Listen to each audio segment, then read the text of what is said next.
O karon mag-rate ta ng maranay.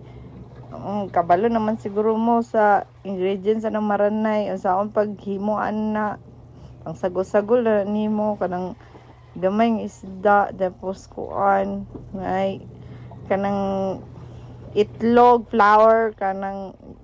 asin, bitsin, tanan o paminta o imo din deep fry o fry ba o rita tinud-anay jud ni nga sa 7 out of 10 lami siya pero parat siya munang kailangan daghan maka-rice daghan kani wala nagmao nagkagubot na kani adobong manok ni siya lami siya kay namay oyster sauce so kabalo naman siguro magimog adobo di ba. O imo ra na isagol ang suka sa tuyo kana mga lamas mga betsin magic sarap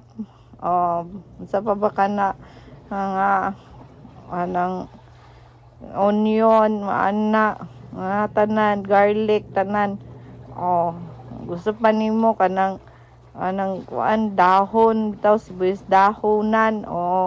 ako gikaon una ang kuan ang manok ug dayon ang sabaw i-rate na ko nasa 8 out of 10 maura to bye.